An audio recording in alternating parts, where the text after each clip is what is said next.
When we think about the history of wealth, what comes to mind?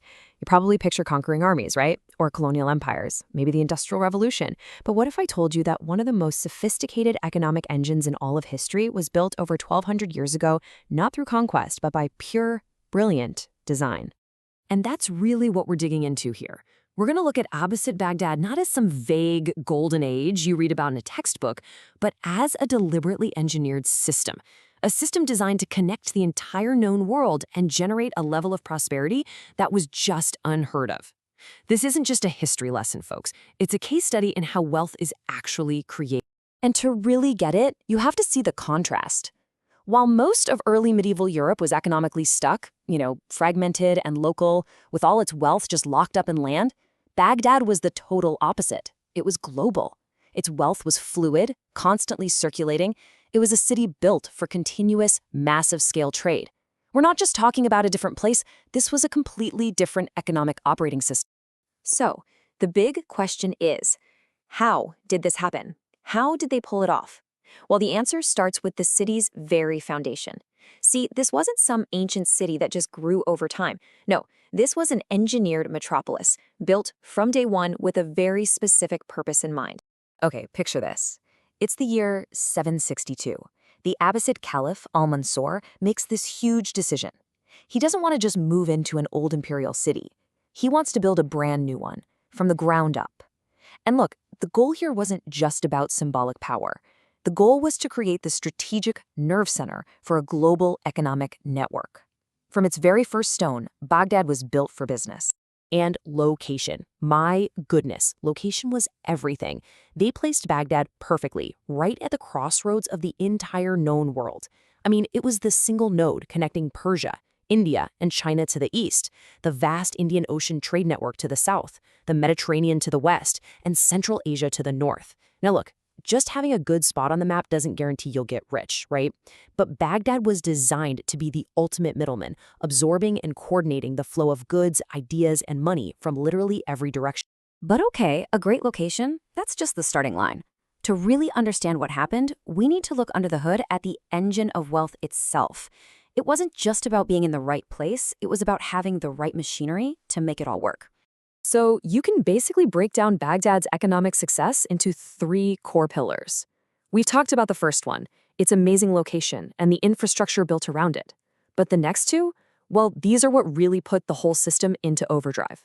Trust and some absolutely incredible financial innovation. And this right here, this is so important. You just don't get trade on this massive scale without trust. It's impossible. Think about it.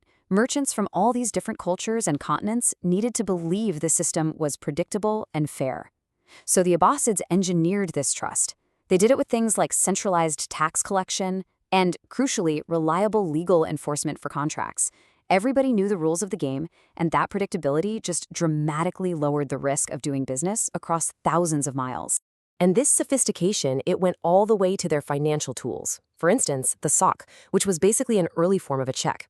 I mean, this was a complete game changer. Instead of hauling heavy chests of gold across dangerous deserts, a merchant could deposit money in Baghdad and get a note they could cash in another city hundreds of miles away. This was a revolution. It meant capital could move almost at the speed of information, making trade faster, safer, and possible on a scale that was just unimaginable before. But there was one more ingredient in the mix. Something that made Baghdad truly, truly unique. It was how they treated knowledge. They saw it as a direct economic asset. So if trade and finance were the engine, what was the fuel? What was really powering this whole thing?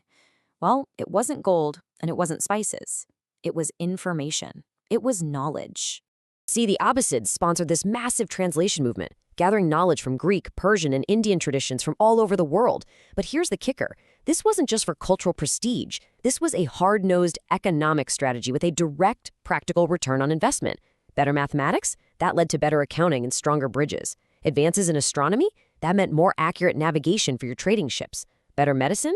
Well, that gives you a healthier, more productive population. Knowledge was a tool to make the entire system more efficient and more profitable. And this completely changes how we should think about places like the famous House of Wisdom.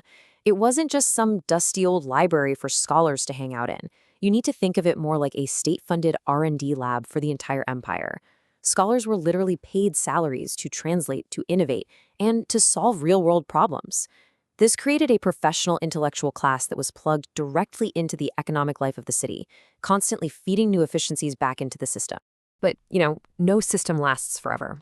And Baghdad's decline wasn't a single event. It wasn't one bad day.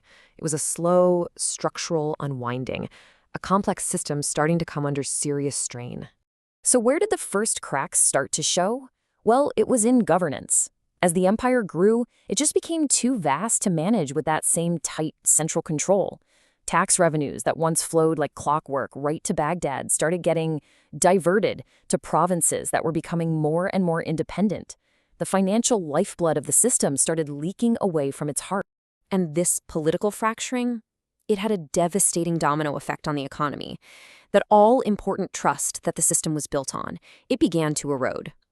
Without a strong central authority, how do you enforce a contract between a merchant in Egypt and another in Persia? It got harder and harder. The whole incentive structure shifted from long-term investment in the system to short-term extraction of whatever wealth you could grab. The entire complex machine just became brittle. So when the Mongol invasion finally came in 1258, it was absolutely catastrophic. But, and this is the really crucial part, the Mongols didn't just walk in and destroy a perfectly healthy system. They delivered the final, shattering blow to a structure that was already weakened from within, one that had lost the coordination and the resources it needed to protect itself. So why are we talking about a 1,200-year-old story today? Why does any of this matter now? Because the principles that built Baghdad and the forces that broke it apart, well, they're timeless. These are Baghdad's modern lessons. If there's one thing to take away from all this, it's this. True, sustainable wealth isn't really a product of cultural superiority or military might alone. It's a product of structure. It's engineered. It's built on systems that reduce friction, that enable exchange, and that create rock-solid trust. And you know what? Those rules, they haven't changed one bit. Today's modern global hubs, whether we're talking about finance, technology, or trade, they all thrive on these very same principles. Connecting markets, ensuring trust with stable institutions, staying open to new ideas, and somehow coordinating immense complexity. Baghdad basically wrote the blueprint.